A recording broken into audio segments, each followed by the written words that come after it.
देखो स्टूडेंट्स, अब जो हम टॉपिक स्टार्ट कर रहे हैं, force and laws of motion.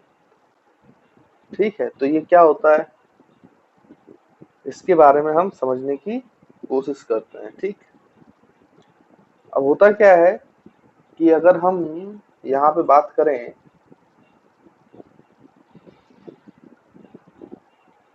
तो फोर्स फोर्स के बारे में अब आपने थोड़ा सा एट्थ में भी पढ़ा हुआ है ना, कि ऐसा मतलब सिंपल सी अगर हम डेफिनेशन देखें तो फोर्स को हम लिख सकते हैं कि फोर्स इज अ पुश और पुल।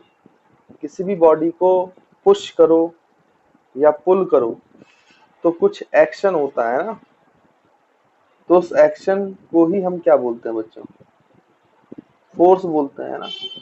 अब ये जो फोर्स है इसके कई सारे इफेक्ट्स देखे जाते हैं, है ना, वो भी आपने एट्थ क्लास में थोड़ा बहुत पढ़े हुए हैं ना, बाकी हम सब लिखेंगे।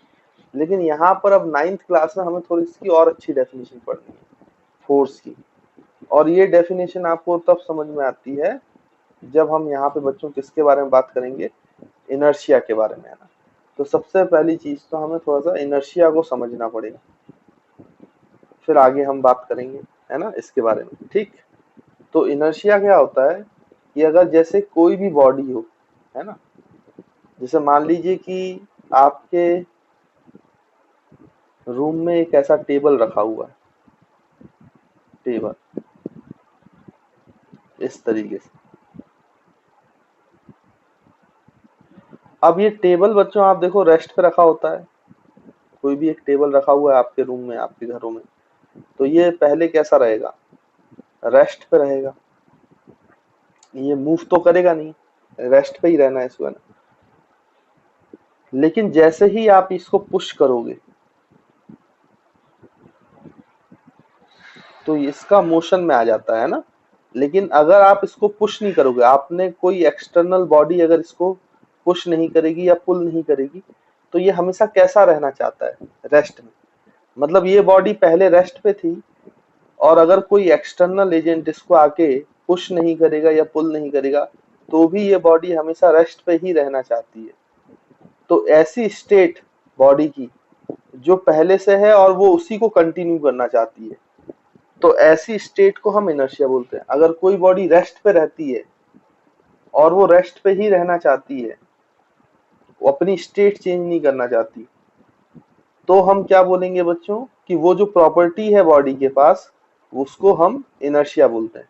मतलब ऐसी प्रॉपर्टी किसी बॉडी की, जैसे मान लीजिए कि भाई आपने कई बार ऐसा देखा होगा कि एक बस है, बस एक कांस्टेंट स्पीड के साथ मूव कर रही है, मूव कर रही है, मूव कर रही है। तो अगर बस का जो ड्राइवर है वो अचानक ब्रेक लगाता है, तो जब आप यहाँ पे सीट में बैठे होते हो तो आप आगे की तरफ गिरते हो। यानी आपकी बॉडी जो है वो कांस्टेंट मोशन में थी, और ये कांस्टेंट मोशन तब तक मेंटेन रहता, जाता जाता जाता जाता, ये अपने आप को चेंज नहीं करना चाहता। बट बस के ड्राइवर ने जैसी फोर्स लगाया, लेकिन आप तो मोशन में थे, इसलिए आपका जो सर है वो आगे की तरफ जाता है ना। तो और इसमें अभी डिटेल में बात करेंगे। तो ये मैं आपको कह रहा हूँ कि कोई बॉडी अगर मोशन में है तो वो मोशन में रहना चाहती है, फिर वो रुकना नहीं चाहती जब तक कि कोई एक्सटर्नल एजेंसी काम ना करे। जैसे एक्सटर्नल यहाँ पे ड्राइवर इस पर फोर्स न लगाए ब्रेक के थ्रू, तब तक ये बॉडी रुकना नहीं चाहेगी, वो कंटिन्यू मूव करती जाएगी, करती जाएगी, करती जाएगी। ठीक है बच्चों, तो इस तरीके से कोई भी बॉडी, जैसे आप मान लीजिए कि कोई पार्टिकल स्ट्रेट लाइन में चल रहा है, स्ट्रेट लाइन में चल रहा है। जैसे कार है, तो आपकी कार स्ट्रेट लाइन में चल रही, स्ट्रेट लाइन में चल रही, स्ट्रेट लाइन में चल रही। जब तक आप उसका स्टेयरिंग व्हील घुमाओगे नहीं, मतलब एक्सटर्नल फोर्स नहीं लगाओगे, एक्सटर्नल एजेंसी नहीं लगाओगे, तब तक वो कार अपना डायरेक्शन चेंज नहीं करेगी। मान लो यहाँ पे टर्न है, तो मोड़ने के लिए ऐसा थोड़ा ना कि कार अपने आप मुड़ जाएगी कि भाई टर्न आ रहा है चलो मैं ही मुड़ जाती हूँ, ऐसा नहीं होता है। आपको उसको मोड़ना पड़ेगा एक्सटर्नल फोर्स लगा के, कोई एक्सटर्नल एजेंट होगा जिसमें कुछ एक्शन अप्लाई करेगा, तो वो कार अपनी डायरेक्शन चेंज करेगी। यानी कि कोई भी बॉडी अपनी डायरेक्शन भी चेंज नहीं करना चाहती। तो कोई बॉडी अगर रेस्ट पे है तो वो रेस्ट पे ही रहना चाहती है, वो मूव नहीं करना चाहती। कोई बॉडी मोशन में है तो वो मोशन में रहना चाहती है, वो रुकना नहीं चाहती या अपना स्पीड चेंज नहीं करना चाहती। और कोई बॉडी अगर स्ट्रेट लाइन में चल रही है तो वो अपना डायरेक्शन चेंज नहीं करना चाहती, वो जिस डायरेक्शन में जा रही है उसी डायरेक्शन में रहना चाहती। तो ये सारे चीजों में मतलब इसकी ये प्रॉपर्टी कि वो अपनी स्टेट चेंज नहीं करना चाहती, रेस्ट से मोशन में नहीं करना चाहती, मोशन से रेस्ट में नहीं आना चाहती, और डायरेक्शन चेंज नहीं करना चाहती। तो यहाँ पे तीन स्टेट हो गई, एक रेस्ट का स्टेट, एक मोशन का स्टेट और एक डायरेक्शन का स्टेट। इन तीनों ही स्टेट में किसी भी प्रकार का बदलाव ना होना, कोई भी बॉडी उसमें बदलाव नहीं चाहती है, वो प्रॉपर्टी जो है कि वो किसी भी प्रकार का बदलाव नहीं चाहती, उस प्रॉपर्टी को ही हम क्या बोलते हैं बच्चों, इनर्शिया बोलते हैं ना। तो आई होप आपको इनर्शिया समझ में आया होगा कि क्या कहना चाह रहे हैं। तो इनर्शिया मान लो कि ऐसी चीज है या ऐसी चीज है जो मैटर में अपने आप रहती है, जिसके कारण कोई भी मैटर जो है वो अपनी किसी भी प्रकार की रेस्ट को, किसी भी प्रकार की स्टेट को, चाहे वो रेस्ट का स्टेट हो, चाहे वो मोशन का स्टेट हो, चाहे वो डायरेक्शन का स्टेट हो, वो ऑटोमेटिकली चेंज नहीं होता है ना। उसके लिए आपको एक एक्सटर्नल एक्शन परफॉर्म करना पड़ता है तब जाके। और बाद में हम देखेंगे फर्स्ट लॉ ऑफ मोशन में यही कहा गया है कि ये जो एक्सटर्नल एक्शन है जिसके कारण आप किसी भी बॉडी का इनर्शिया तोड़ते हैं, मतलब रेस्ट से मोशन में लाना, मोशन से रेस्ट में लाना, या उसकी डायरेक्शन में चेंज लाना, वो एक्सटर्नल एक्शन ही क्या कहलाता है बच्चों, फोर्स कहलाता है ना, उसी को फोर्स बोलते हैं। तो वो फोर्स की डेफिनेशन हो जाती है। तो खैर हम सबसे पहले इनर्शिया की डेफिनेशन लिखते हैं, उसके बाद फिर आगे पढ़ते हैं, आगे बढ़ते हैं, और बाकी भी मैं आपको चीजें लिखवाऊंगा। तो सबसे पहले बच्चों यहाँ पे आप हेडिंग डालें इनर्शिया। तो जो इनर्शिया के बारे में हमने समझा उसको जल्दी से लिखते हैं। द प्रॉपर्टी ऑफ इनर्शिया को लिखेंगे the property of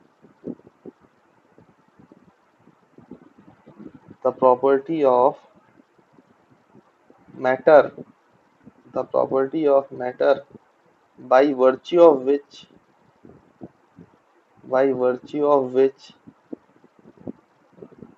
it does not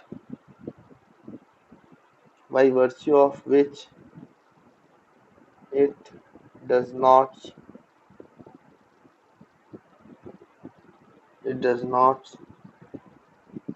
wants to change, does not wants to change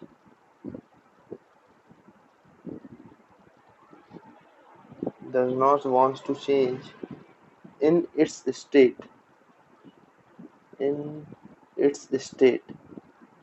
अब बच्चों जैसे मैंने आपको बताया यहाँ पे ये जो स्टेट है ये कितने प्रकार का होता है, तो इन स्टेट्स, तो स्टेट्स का मतलब यहाँ पे ये तीन प्रकार के हो रहे हैं ना बच्चों, तीन प्रकार की स्टेट्स होती है, थ्री टाइप्स ऑफ स्टेट्स। तो क्या क्या है वो, रेस्ट, मोशन एंड डायरेक्शन। तो state of rest, state of motion और स्टेट ऑफ डायरेक्शन, इन तीनों ही स्टेट्स में किसी भी प्रकार का चेंज कोई बॉडी नहीं चाहती। वो प्रॉपर्टी जो होती है मैटर की इज कॉल्ड एज इनर्शिया, उसी को हम इनर्शिया कहते हैं, इज कॉल्ड एज इनर्शिया।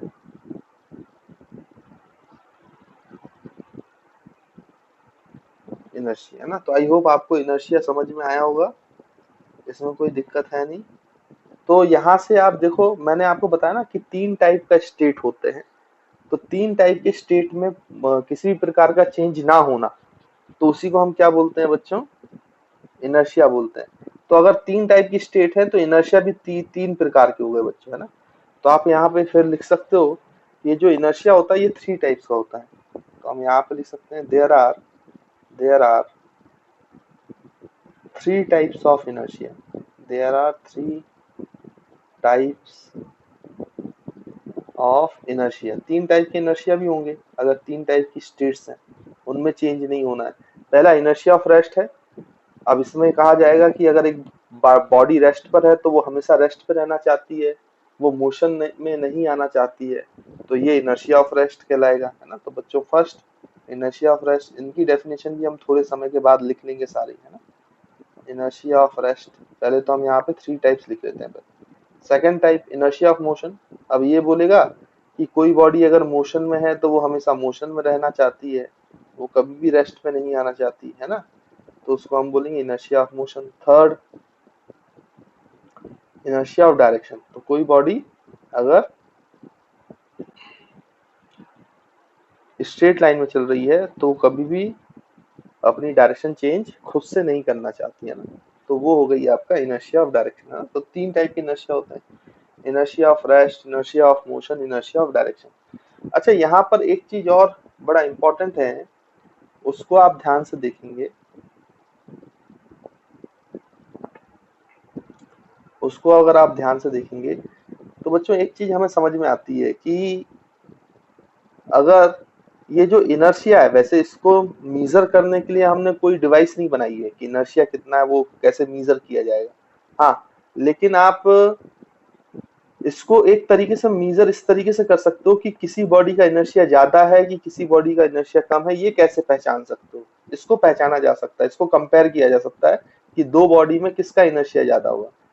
तो उसको कंपेयर करने के लिए या उसको समझने के लिए बच्चों यहाँ पर एक मास जो है मैटर का, वो इम्पोर्टेंट रोल प्ले करता है। तो मास को आप बोल सकते हो कि mass is the measure of inertia. कैसे, मैं आपको समझाता हूँ।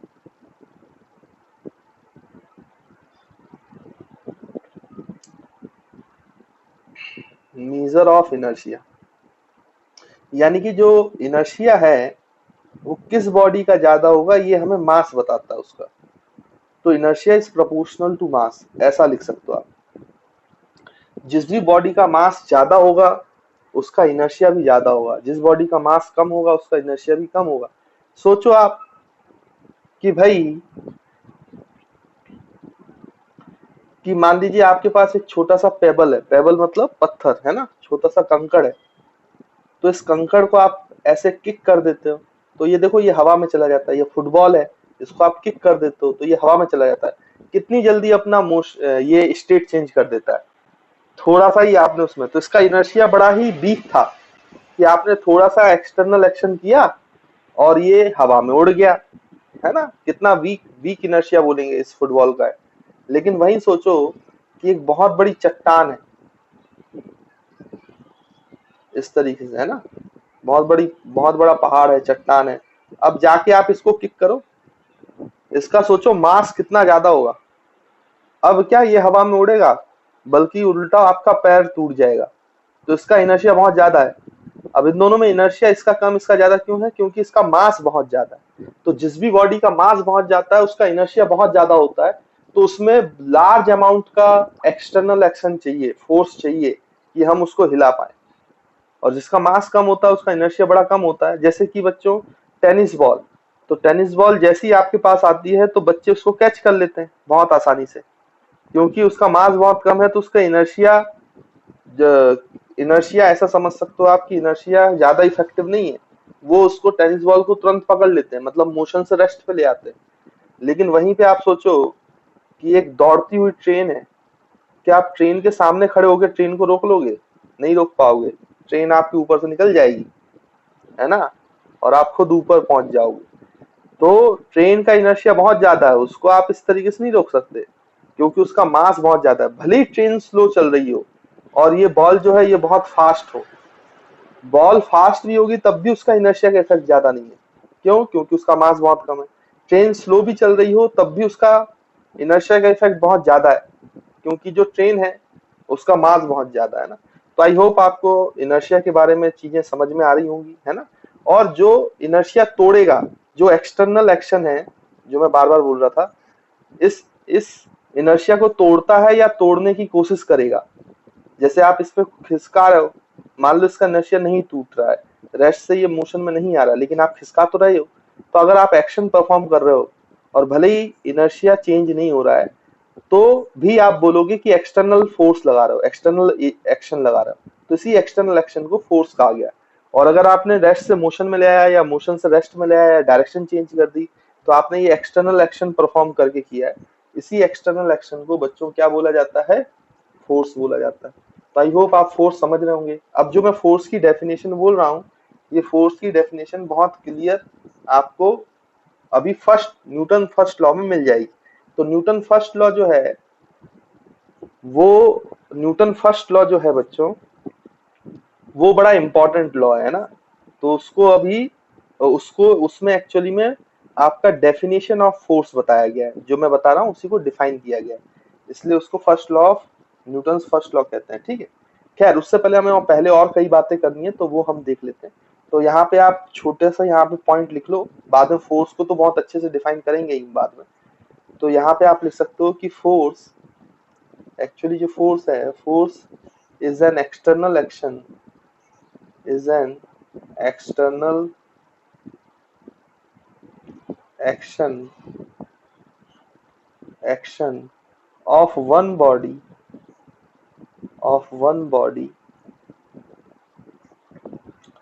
on the other body, of one body on the other body। ठीक है, तो फोर्स को आप ऐसा समझ सकते हैं कि वो एक्सटर्नल एजेंट है किसी एक बॉडी के द्वारा किसी दूसरी बॉडी पर, है ना, ताकि उसके इनर्शिया को चेंज कर पाए या चेंज करने की कोशिश कर पाए। ठीक है ना, और आप यहाँ पे लिख सकते हो यहाँ पर कि इट इज अ पुश और पुल, जो आपने 8th में डेफिनेशन पढ़ी हुई है ना। चलिए, अच्छा एक चीज और बच्चों, जब भी फोर्स लगाना होता है तो वहां पे दो बॉडीज इन्वॉल्व होती हैं, एक वो बॉडी जो फोर्स लगा रही है और एक वो बॉडी जिसपे फोर्स लग रहा है। कभी भी सिंगल बॉडी फोर्स नहीं लगा सकती, एक अकेली बॉडी कभी भी फोर्स अप्लाई नहीं कर सकती किसी भी चीज पर। यहाँ पे दो बॉडीज का होना बहुत ही जरूरी है, एक वो बॉडी जो फोर्स लगा रही है और एक दूसरी बॉडी जो जिसपे फोर्स लगता है ना बच्चों। तो एक इम्पॉर्टेंट पॉइंट ये भी है कि ऑन एप्लीकेशन ऑफ फोर्स, या फिर आप ऐसा बोलो to apply force,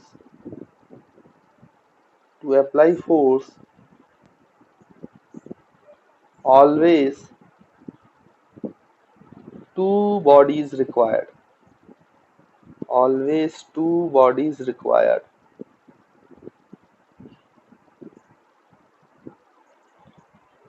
One which apply force, one which applies force, and other which receives force।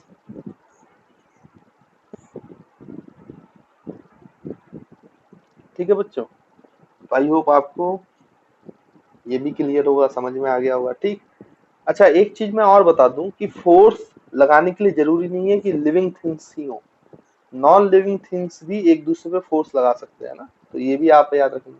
जैसे मान लीजिए कि एक पेड़ है, तो पेड़ में बहुत सारे पत्ते भी होते हैं बच्चों, है ना, ये आपको पता है।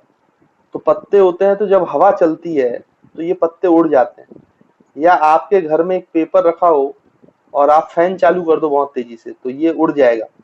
तो जो एयर है वो तो नॉन लिविंग थिंग है ना, और ये नॉन लिविंग थिंग इस पे क्या अप्लाई कर पा रहा है, फोर्स अप्लाई कर रहा है। जैसे आप बाइक चला रहे हो, तो बाइक चलाते समय एक छोटा सा कंकड़ आया, तो बाइक के नीचे आया तो कंकड़ ऐसे उचक गया, है ना।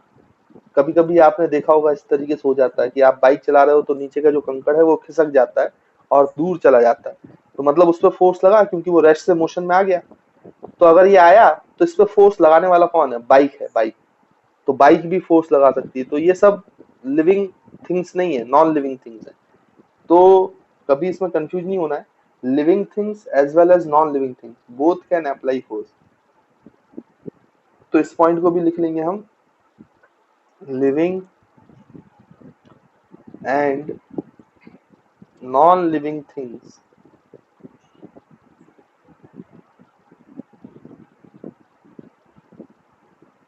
both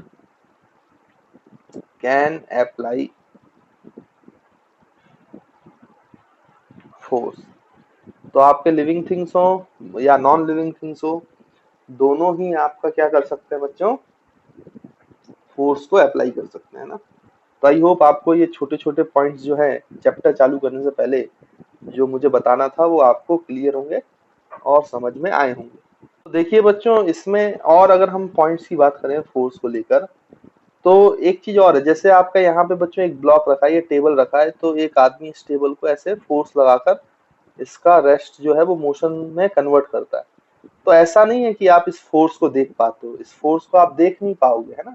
मतलब ऐसा दिखाई तो देता नहीं है कि फोर्स ऐसे लग रहा है। हाँ, ये मूव कर रहा है तो आपने समझ में आ रहा है कि फोर्स लगा है, या इस बाइक ने इसको लगा, तो फोर्स कैसे लगा वो आपको दिखा नहीं है एक्चुअली में।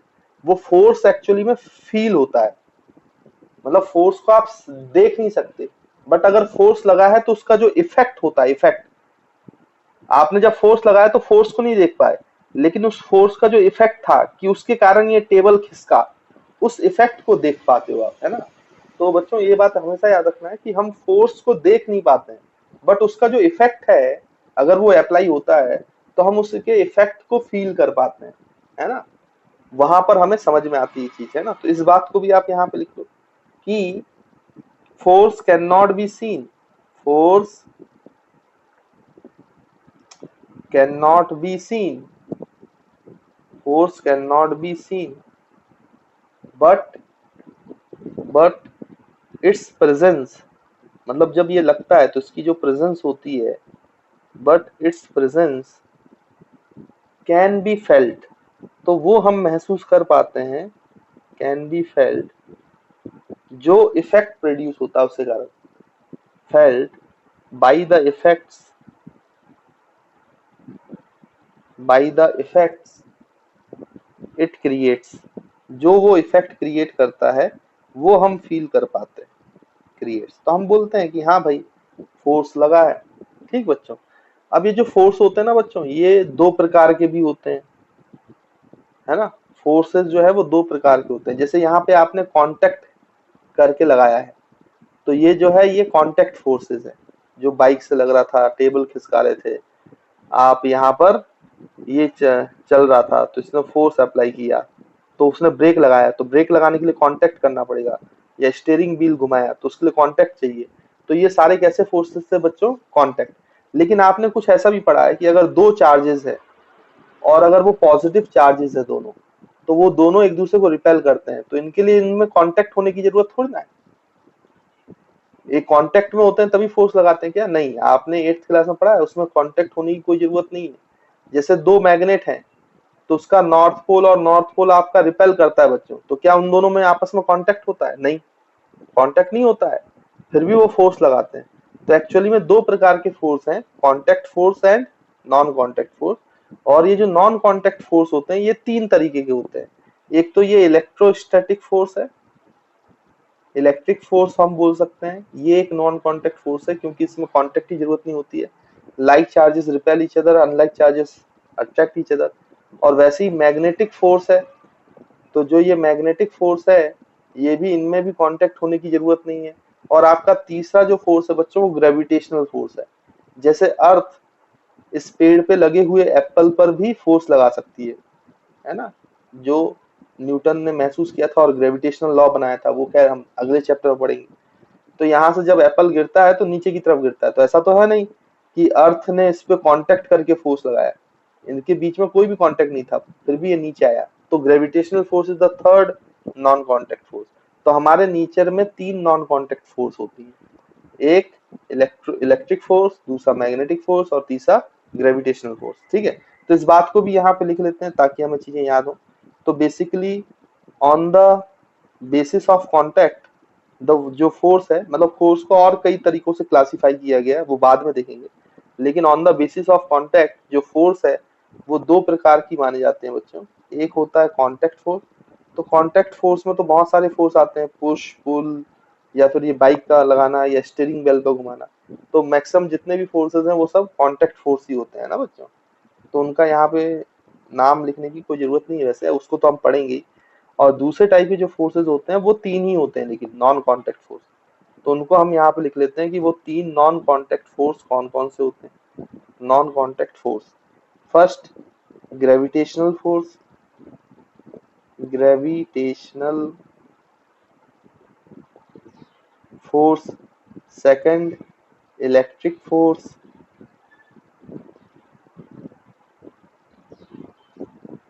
और बच्चों थर्ड मैग्नेटिक फोर्स। है ना। तो आई होप आपको क्लियर है, तो जल्दी से इसको नोट करो, फिर हम नेक्स्ट पेज में चलते हैं ना। तो बच्चों अब ये जो फोर्स है इसकी बाद में हम यूनिट भी देखेंगे जब मैथमेटिकल एनालिसिस करेंगे, लेकिन आपको एट्थ में इसकी यूनिट के बारे में बताया गया होगा, है ना। तो ये जो फोर्स है इसकी एसआई यूनिट जो होती है उसको न्यूटन कहते हैं, मतलब न्यूटन जो साइंटिस्ट थे उनके नाम पर ही है, उनको श्रद्धांजलि देने के लिए। तो आप अभी सिर्फ ये देख लो, वैसे आपको पता ही है ये SI unit of force is Newton, है ना। बाकी ये एक्चुअल में न्यूटन किस यूनिट को कहा गया है वो हम बाद में जब सेकंड लॉ पढ़ेंगे तब हमें समझ में आएगा, है ना। तो एसआई यूनिट ऑफ फोर्स, तो SI unit of force is Newton, है ना। और इसको शो करते हैं कैपिटल एन से, सिंबल से, ठीक। अच्छा, और अगर मैं आपको बात करूं फोर्स के बारे में, तो फोर्स बच्चों याद रखेंगे कि वेक्टर क्वांटिटी है, डायरेक्शन इज इंपॉर्टेंट। अगर मान लो किसी ऑब्जेक्ट पे आप राइट की डायरेक्शन में फोर्स लगाओगे तो राइट की तरफ मूव करेगा, लेकिन किसी बॉडी पे आप लेफ्ट की तरफ फोर्स लगाओगे तो लेफ्ट की तरफ मूव करेगा। मतलब ये डायरेक्शन भी इसमें इंपॉर्टेंट रोल प्ले करती है जब हम फोर्स लगाते हैं, तो direction is very very important. तो फोर्स केवल मैग्नीट्यूड, फोर्स का मैग्नीट्यूड ही काम नहीं करता, उसकी डायरेक्शन भी उसमें इफेक्ट लाती है। तो आपको पता होना चाहिए कि फोर्स जो है वो कैसी क्वांटिटी है, ऐसी क्वांटिटी जिसमें मैग्नीट्यूड और डायरेक्शन दोनों होता है। मैंने आपको पहले क्लासिफिकेशन बताया हुआ है मोशन चैप्टर में, फर्स्ट लेक्चर में, तो उसको हम बोलते हैं वेक्टर क्वांटिटी। तो force is a vector quantity. तो फोर्स कैसी क्वांटिटी है बच्चों, वेक्टर क्वांटिटी, है ना। तो ये छोटे छोटे पॉइंट्स हैं, हमें याद होने चाहिए बस। अब जैसे मैंने आपको अभी एक पॉइंट बताया था कि जो फोर्स है वो उसको देखा नहीं जाता, बट उसके इफेक्ट्स को महसूस किया जाता है। मतलब कई प्रकार के इफेक्ट्स को जनरेट कर सकता है कौन, फोर्स। तो हम कुछ एग्जांपल्स देखते हैं कि क्या क्या इफेक्ट्स प्रोड्यूस होते हैं, और ये हमने डेली लाइफ में कभी ना कभी देखे हुए हैं। तो आपको थोड़ा सा रिलेट करने के लिए कि कैसे इफेक्ट्स आपको दिखाई देते हैं, उसको समझने के लिए यहाँ पे दो चार इफेक्ट हम लिखेंगे, है ना, ताकि हमें चीजें समझ में आए। तो आप यहाँ पे अब ऐसे लिख सकते हो कि इफेक्ट ऑफ फोर्सेस, कौन कौन से ऐसे इफेक्ट हैं जो हमें दिखाई देते हैं या हम उनको महसूस कर पाते हैं। तो हम लिखेंगे यहाँ पे बच्चों effects of force, effects of force, है ना। तो डेली लाइफ में कौन कौन से इफेक्ट्स हमें जनरली दिखाई देते हैं। तो इसमें जैसे पहला इफेक्ट है फर्स्ट इफेक्ट, ये आपने बहुत ज्यादा देखा हुआ और अभी हम एग्जाम्पल में भी इसी को ले रहे थे कि can move force can move a body, force can move a body lying at rest, है ना। तो ये सबसे बहुत ज्यादा दिखाई देने वाला इफेक्ट है, और ये हम देखते ही हैं। आप किसी भी चीज रेस्ट पे होती है तो उस पर फोर्स लगा के उसको आसानी से क्या कर सकते हो बच्चों, मूव करते हो, और ऐसा आप कई बार करते हो, है ना। पेन को उठा लिया तो पेन पे फोर्स लगाया तो वो मूव कर गया, टेबल को खिसका दिया तो टेबल को आपने खिसका दिया तो वो मूव कर गया, या किसी भी चीज को आपने बुक को उठाया तो आपने बुक को मूव कर दिया रेस्ट से, तो वो भी आपका क्या हो गया बच्चों, कौन सा वो हो गया कि आपने उसको क्या कर दिया है, रेस्ट से मोशन में ले आया है। तो force can move a body lying at rest, है ना। या फिर आपका एक बॉल है, आपने बॉल पर बैट मार दिया तो फिर वो बॉल मोशन में आ जाती है ना। तो इस तरीके के बहुत सारे इफेक्ट, पहला इफेक्ट जो जनरल इफेक्ट है हर जगह पे आपने देखा होगा, है ना। फिर जो दूसरा इफेक्ट है फोर्स का, जो आपने देखा होगा कि force can stop a moving body. तो आप फोर्स अप्लाई करके किसी भी मूविंग बॉडी को स्टॉप भी कर सकते हो। Force can stop a moving body, moving body, है ना। तो इसके भी आपने एग्जांपल्स देखे होंगे बच्चों कि यहाँ से कोई टेनिस बॉल आ रहा होगा, आप क्रिकेट वगैरह खेल रहे हैं तो आप इसको हाथ से पकड़ लेते हैं ना, तो आपने मूविंग बॉडी को क्या कर दिया, यहाँ पे रोक दिया। या फिर आपने फुटबॉल मैच देखा हो, तो यहाँ गोल गोल पोस्ट है और नीचे गोल कीपर है, तो यहाँ पे कोई आदमी फुटबॉल को किक करता है और मान लो गोल होने से पहले जो गोल कीपर है वो उसको पकड़ लेता है, तो गोल कीपर ने फोर्स लगाकर उसके इफेक्ट को रोक दिया, मतलब मोशन को किस में ले आया, रेस्ट पे ले आया। या फिर आप साइकिल चला रहे हैं बच्चों, साइकिल चला रहे हैं तो आप ब्रेक लगाते हो तो ये साइकिल रुक जाती है, तो फोर्स लगाकर आपने मूविंग साइकिल को रेस्ट पे ले आए, स्टॉप कर दिया। तो ये भी, या बस वाला ड्राइवर जो है वो फोर्स लगा के बस को स्टॉप कर देता है। तो ये इफेक्ट भी आप बहुत ज्यादा अपने डेली लाइफ में एक्सपीरियंस करते हो, force can stop a moving body. और अगर हम बात करें तो जो तीसरा इफेक्ट वो लेके आता है जो हमें महसूस होता है, तो वो है बच्चों force can change the speed. Force can change the speed of moving body. Speed of moving body. तो जो फोर्स है वो मूविंग बॉडी की स्पीड भी चेंज कर सकता है। आप सोचो, कोई आपका दोस्त ऐसे राइट की तरफ भाग रहा है और आप उसको पीछे से धक्का दे दो, तो जब आप उसको पीछे से धक्का दे दोगे तो उसकी स्पीड बढ़ जाएगी। या फिर कोई आपका दोस्त राइट की तरफ आ रहा है, उसको आप लेफ्ट की तरफ धक्का दे दो, तो वो उसकी स्पीड कम हो जाएगी, है ना। तो आप अगर अपोजिट डायरेक्शन में फोर्स लगाओगे तो स्पीड कम हो जाएगी, सेम डायरेक्शन में, मोशन के सेम डायरेक्शन में फोर्स लगाओगे तो उसकी स्पीड बढ़ जाएगी।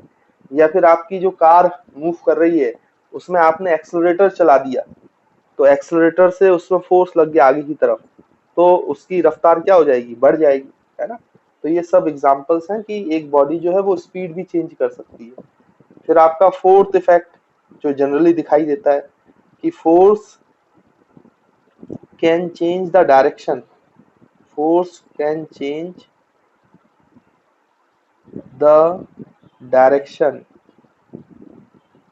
Direction of a moving body, of a moving body. तो बच्चों ये इफेक्ट भी आपने कभी ना कभी महसूस किया होगा। जैसे एक कार स्ट्रेट लाइन में चल रही है, आपने स्टेयरिंग से मोड़ दिया तो उसकी डायरेक्शन चेंज हो गई।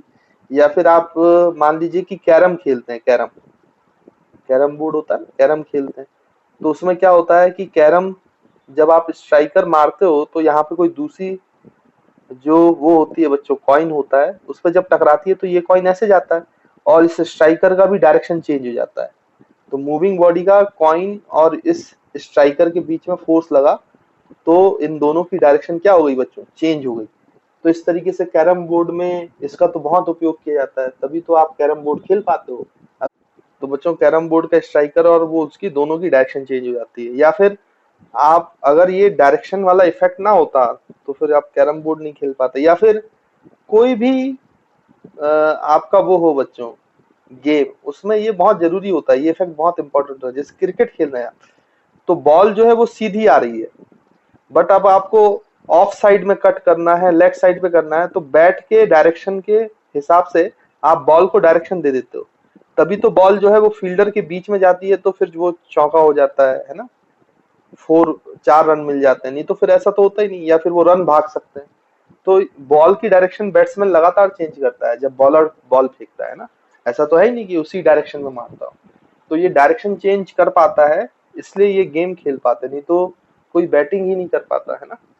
वैसे ही फुटबॉल में है, अगर आपका यहाँ पे कहीं पे गोल पोस्ट है, फील्डर यहाँ खड़ा है, इसके पास बॉल ऐसे आ रही है इस डायरेक्शन में, तो वो किक करके उसको इस डायरेक्शन में सेंड करता है।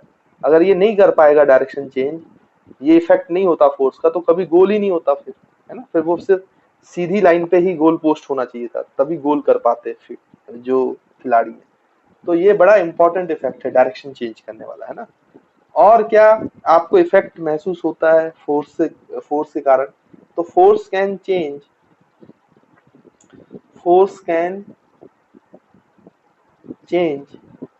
The shape and size. Force can change बच्चों, force can change the shape and size. तो किसी बॉडी का फोर्स जो है वो शेप और साइज भी चेंज कर सकता है बच्चों, ये भी इफेक्ट बड़ा इंपॉर्टेंट है। जैसे ये वाला इफेक्ट आप रोज सुबह जब मॉर्निंग में उठते हो तो आपके पास बच्चों इस तरीके से टूथपेस्ट होता है ना, तो आप उस टूथपेस्ट को स्क्यूज करते हो, ऐसे दबाते हो तो उसमें से पेस्ट बाहर आता है, तो उस टूथपेस्ट का जो शेप है वो चेंज हो जाता है, साइज जो है वो चेंज हो जाता है ना। या फिर आप रोज अपने घर पे देखते होगे कि आपकी जो मदर हैं वो सुबह जब रोटी बनाती हैं तो रोटी की ऐसे लोई बनाते हैं ना, लोई बोलते हैं उसको, इस तरीके से, और फिर उस पर बेलन चलाते हैं तो वो रोटी जो है वो ऐसे सर्कुलर फॉर्म में स्ट्रेच हो जाती है, तो उसका शेप और साइज क्या हो जाता है, चेंज हो जाता है। तो ये सब इफेक्ट है शेप और साइज चेंज होने के। अगर ये इफेक्ट नहीं होता तो रोटी बनाना पॉसिबल नहीं होता, आपका पेस्ट निकालना पॉसिबल नहीं हो पाता है ना। तो ये सब भी है। जैसे आपकी एक स्प्रिंग है, तो आप उस स्प्रिंग को खींच दो तो वो इससे इलोंगेटेड हो जाएगी, तो उसका शेप और साइज दोनों ही चेंज हो जाएगा। तो इस तरीके से कई सारे इफेक्ट हैं जिसमें आपका बच्चों shape and size of the object जो है वो चेंज होता है ना। तो force can change shape and size of an object. तो आई होप आपको ये इफेक्ट भी क्लियर होगा। एक और लिख लेते हैं सिक्स्थ, कि force can rotate a body. Force can rotate a body, तो फोर्स बॉडी को रोटेट भी कर सकता है बच्चों, है ना, रोटेट अ बॉडी। जैसे फॉर एग्जांपल आपकी एक बच्चों सीसी है इस तरीके से, है ना, और सीसी में ऐसे ढक्कन लगा होता है, तो आप क्या करते हो उस ढक्कन में, जैसे ये ढक्कन लगा हुआ है तो आप ऐसे उंगली से पकड़ते हो, तो यहाँ पे आपका थंब होता है, यहाँ पे आपकी फिंगर्स होती हैं, तो फिंगर से ऐसे फोर्स लगाते हो और थंब से ऐसे फोर्स लगाते हो, तो आप दोनों अपोजिट डायरेक्शन में लगाते हो, तो वो उसका जो ढक्कन है वो रोटेट करके खुल जाता है ना। या फिर आप एक स्क्रू ले, उस स्क्रू में ऐसे आपका बच्चों ऐसे अगर पाना है तो आप इसको ऐसे फोर्स लगा के घुमाओगे तो ये स्क्रू ऐसे घूमने लगेगा। या फिर आप क्या कर रहे हैं कि आप खड़े हैं, आपने एक स्ट्रिंग से एक पत्थर को, स्टोन को बांध के रखा है और आप स्टोन को ऐसे फोर्स लगा के बार बार इस तरीके से घुमा रहे हैं, तो ये जो स्टोन है वो आपकी तरफ ऐसे रोटेट कर रहा है, रोटेट कर रहा है। या फिर आपने सुना ही होगा जैसे कि आपका अर्थ है, तो अर्थ के चारों ओर मून घूम रहा है, तो क्यों घूम रहा है, क्योंकि उसमें ग्रेविटेशनल फोर्स लग रहा है। तो force can also rotate a body, ये भी एक इंपॉर्टेंट इफेक्ट है। अगर ये नहीं होता तो सन के अराउंड अर्थ नहीं घूम पाता, अर्थ के अराउंड मून नहीं घूम पाता, आप इस तरीके से स्क्रू नहीं खोल पाते, किसी बॉटल का ढक्कन नहीं खोल पाते, है ना। तो ये बड़ा ही इंपॉर्टेंट इफेक्ट है। तो ये सारे इफेक्ट इंपॉर्टेंट हैं और रोज रोज आप डेली लाइफ में इसको जरूर देखते हैं किसी ना किसी फॉर्म में, ठीक है। तो ये सारे इफेक्ट्स बच्चों में आपको सिर्फ इसलिए लिखवा था आपको समझ में आए कि कैसे कैसे इफेक्ट्स किसी फोर्स से प्रोड्यूस होते हैं। इसलिए फोर्स जो है वो आपके डेली लाइफ में एक बड़ा ही इंपॉर्टेंट रोल प्ले करता है। तो ये चैप्टर जो है ये बहुत बेसिक चैप्टर है और बहुत इंपॉर्टेंट है, और फिजिक्स का सबसे शायद इंपॉर्टेंट चैप्टर माना जाता है, क्योंकि आगे जितने भी चीजें आएंगे उनमें फोर्स आना ही आना है। तो फोर्स के बारे में समझना बहुत ज्यादा जरूरी है, ठीक है। फिर अलग अलग टाइप के फोर्स होंगे, अलग अलग चैप्टर में उनके बारे में हम पढ़ेंगे। तो आई होप बच्चों ये सारे पॉइंट्स आपको अभी छोटे छोटे पॉइंट्स, मतलब अभी मैंने आपका कोई भी चैप्टर 9th के हिसाब से चालू नहीं किया है, ये मैं आपको थोड़ा सा रिवीजन करा रहा था, बेसिक बेसिक जो आपने ऑलरेडी 8th में पढ़ा हुआ है ना। लेकिन ये सब आना चाहिए ताकि हम जो आगे की चीज है फोर्स के उसको अच्छे से समझ पाए और सीख पाए, है ना। तो आई होप बच्चों आपको सारे बेसिक्स क्लियर होंगे।